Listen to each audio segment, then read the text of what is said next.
Mighty Morphin Power Rangers the movie is a weird movie.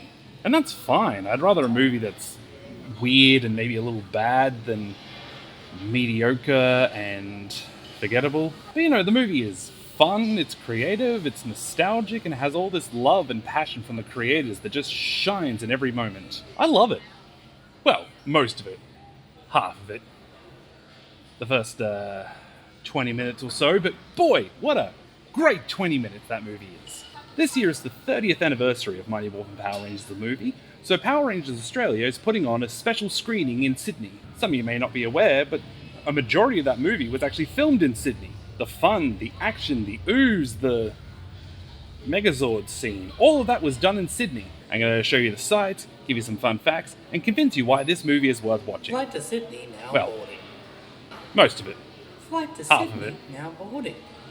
First 20 minutes Get on of the it. plane, fatty! Ooh, I gotta get going. What is Power Rangers, I hear you ask? Well, let me give you as brief a summary as I can. Rita Repulsor, an evil space witch, escapes her confinement after 10,000 years and sets her sights on destroying Angel Grove. Jordon, an interdimensional wizard caught in the time loop, summons 5 teenagers with attitude to become the Mighty Morphin Power Rangers.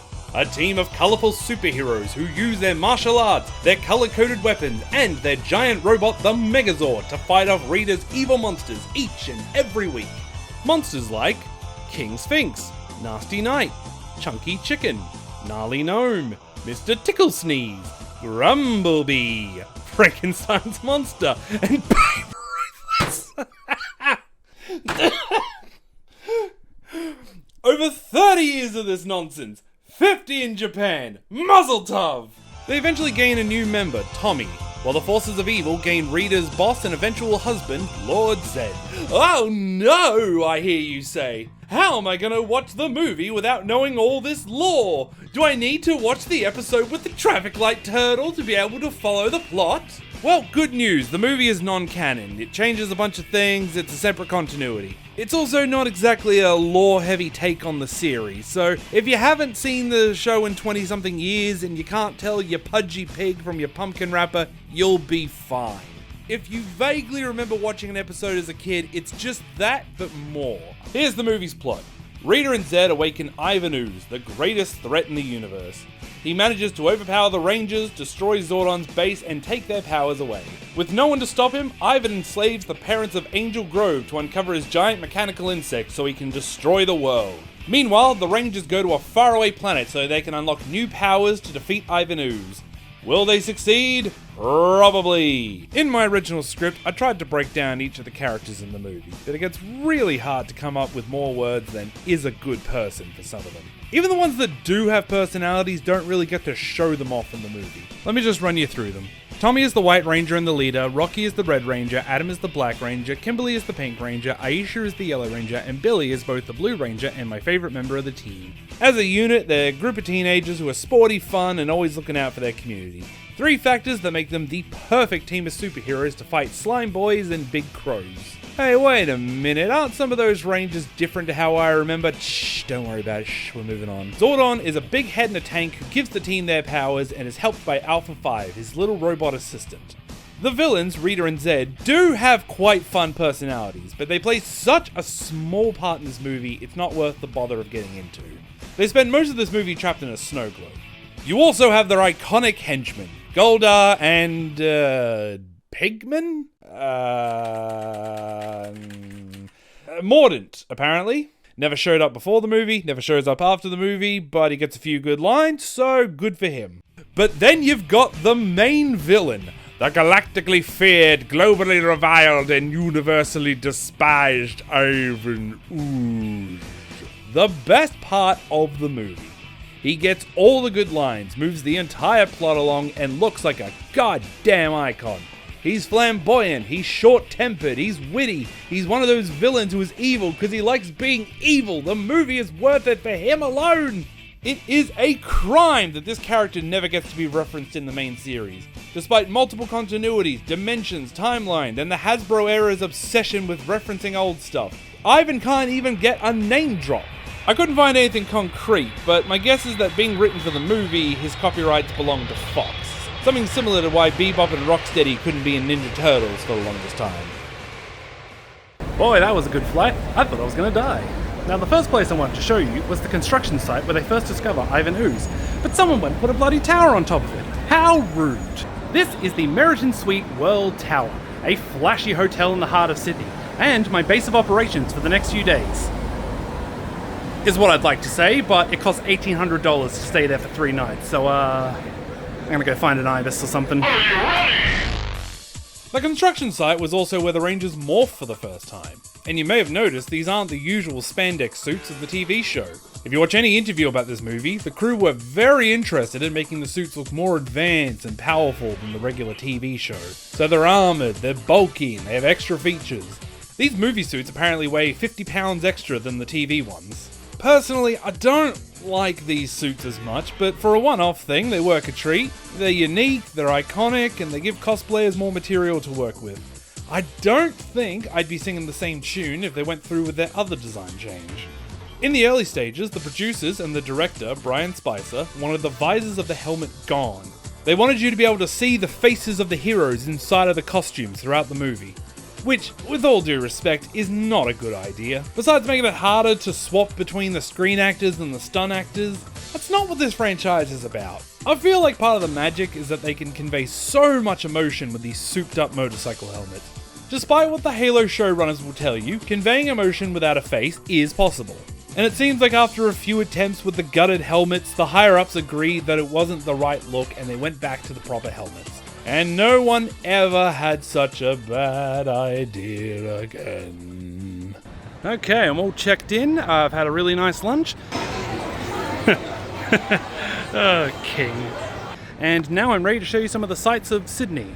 I'm currently standing in the middle of Tumbalong Park. This is where the Power Rangers land at the beginning of the movie for their charity skydiving event.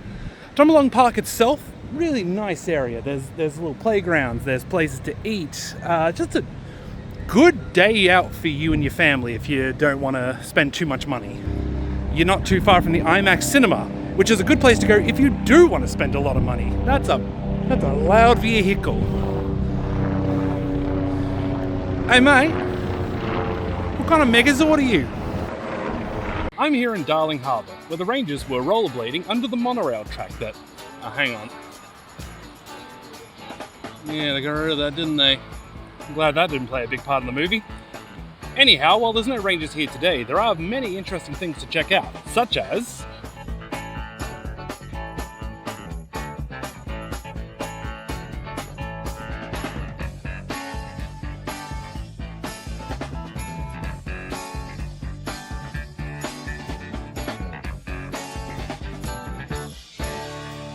This is the Chinese Garden of Friendship. In the movie, most of the scenes filmed here didn't make the final cut.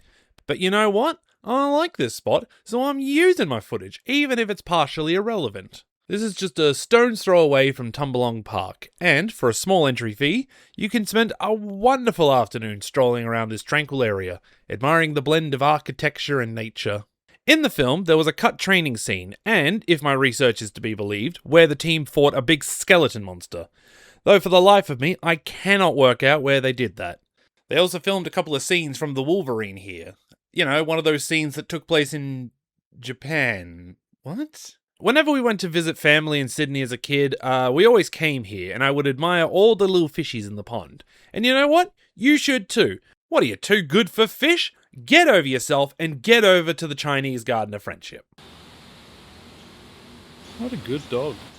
And here I am at Dawes Point Reserve, right next to that one bridge and that one building. There it is. Angel Grove landmarks. And this is yet another spot where the Rangers went roller skating. In the movie, they go straight from Tumbalong Park to here in one shot. I had to take a bloody bus. What were they, roller skating for 45 minutes? Get out of here. I checked again. There's still a building in the way.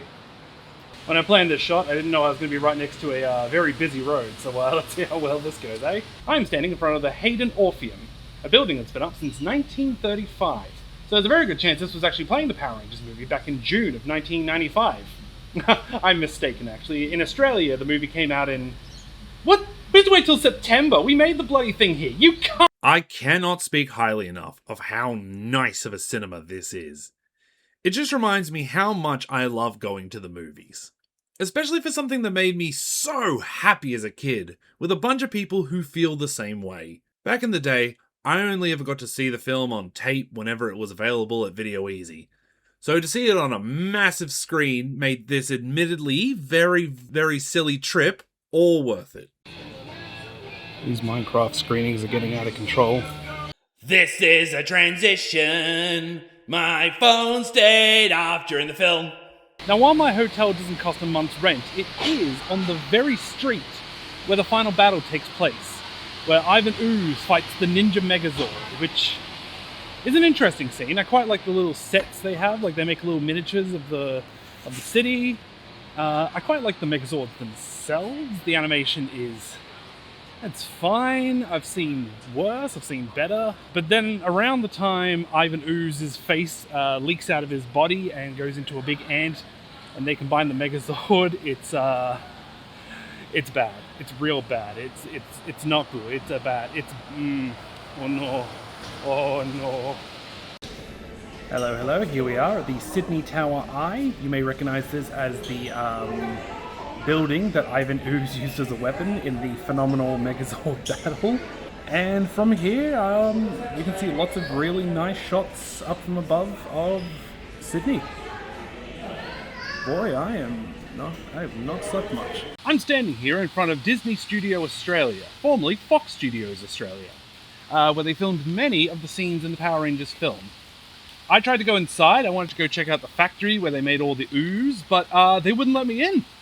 No. I asked nicely. I told them I was once an extra on a Pirates of the Caribbean film, but that wasn't enough for them.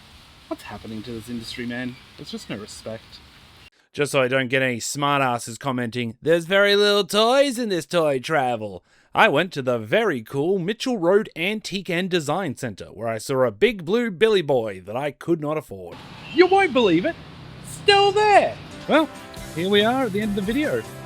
I figured we might as well end at the same place the movie did, at Jordon's Seafood Restaurant. Hopefully after watching all this, you might feel inclined to actually give the Power Rangers movie a try. And if you're thinking of giving Sydney a try, don't. Uh-oh, we're in trouble. Hey, it's TallJoke here, one last little entry. I'm about to do my favourite thing in Sydney, which is leave Sydney. Thank you so much if you watched the whole thing. Thank you if you watched half the thing, or most of the thing, or the first 20 minutes of the thing. Hopefully I've given you enough reasons to give this movie a shot. Might as well, it's just 90 minutes of some good fun, some good action, a couple of decent jokes, and Ivan Ooze. If you have seen the movie before, why don't you leave a comment telling me your favourite moment, if you saw it in cinemas, and why Billy is the best Ranger. Join me in 2 years where I celebrate the 10th anniversary of Power Rangers 2017, where I'll be filming all of its locations inside of a dumpster. What? We have to wait till September. We made the bloody thing here. You can't be serious.